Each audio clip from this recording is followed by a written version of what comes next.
Welcome back to 5-Star Betas, guys. Today I'm going to do a video on how I do water changes. This is a question I get asked a lot. People are newer to the hobby, they think I just carry 5-gallon buckets back and forth all day, every day. And I can bang out water changes in roughly 2 hours if I go gun-ho on it. What I do is pretty simple. I use a pump. Show you the pump. So the pump right here, I got it on Amazon. I think I paid like 50 bucks for it. I connected a hose to it. This is an old Python 50-foot hose. I had the Python that hooked up to the sink. To me, it just seemed like a waste of water. If you guys notice, it's taken forever, it feels like, to drain that tank down. And the amount of water you're wasting just to have that suction is ridiculous. And sometimes it's not even that great of a suction. So I cut that off, got me a pump off Amazon, 50 bucks. Great investment. If you have big tanks, say you have 5 big tanks, 120-gallon tanks, definitely do it. If you're having like 30 tanks like this, definitely do that. If you only have 1 tank, just get a regular gravel vac. I have them too. I use them on the 10 gallons, and I'll show you guys how I drain them down. I don't put the pump in there because usually they get a lot of waste and food and leftovers like that. So I actually use a regular siphon that I drain into a bucket. And I'm going to show you guys how I do this. Alright, let me show you what we're doing. Alright, so I got the pump in here. We're already draining water. I've already gone about 1/4 of the way down. It's probably been about a minute. So we'll let this drain. I'll do a time lapse.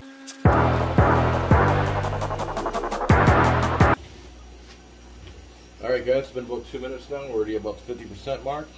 We're going to go to the next tank. Guys, now for a tank like this, where we get all this detritus down the bottom and waste. So what I do with this one is use a regular siphon, like I have here. Nothing fancy. I don't even use the big part that comes out. I just use the tubing. So I'll use this. See down here we have our bucket. Right, so that's what we're going to do. We're going to take our pump right down here, throw it in this bucket, right in there, boom. We're going to get a little noisy for a second, guys. Take our siphon, get it primed, start sucking it right up. Now it's going to be quiet because it's filling up the water. Now the beauty of this is, like, we're filling up the bucket, but we have the pump in there, so we're draining the tank at the same time. So we don't have to lift this bucket up. You know, at the very end, if you do this with multiple tanks like this one, your bucket will have a little bit, probably 3-4 inches of water and some waste, which is much easier to dump compared to a 5-gallon bucket and dumping many of them at a time. And you don't have to worry about it flooding because we're draining at the same time. I can't tell how many times I've flooded buckets just because you get so caught up in this moment of cleaning the tank. You're like, alright, we're almost there, and you totally forget about the bucket, and before you know it's all over the floor. Just with this way, it's peace of mind, you don't have to worry about that no more. Alright, so we've done our water change. Clean this tank. And as you guys see, the bucket's almost dry. Alright, so come over to my mop sink, wash machine, stuff like that. So this is a splitter that's connected to the cold water right here. This is for the washer. So what it is, I put this on here. This way I can run a separate hose just for my fish tanks, and I don't have to constantly hook it up. It's already connected. This is brass. If you're gonna get one, go brass. Do not buy a plastic splitter. Sometimes they're good, but after a while they do wear out, and I've seen plenty of those bust on hoses outside. They crack, they leak. And for something that's gonna hold so much pressure, and if you do have a high pressure system, go brass. Do not go cheap. I'm telling you right now, you will regret it. Beauty of it right here is I have 2 separate valves. So this one's for the thing, so I can control the valve for how much water output's coming out. Now put it right about there. Now let's go to the end of the hose. This is just a standard garden hose. I already have it all spread out. My phone died in the middle of the water changes. I had to go charge it. And then on the end of the hose, I have another valve. This is just so I can control the flow. So we're gonna put that over here. I also have my conditioner. So my conditioner, I actually just put a spray cap on it.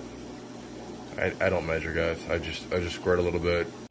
Alright, so what I do is I take my Aqua Essentials Somebody gave this to me, so I'm just killing it off. I usually buy Stress Coat or API water conditioner. So I put that in there, got my hose, turn my knob,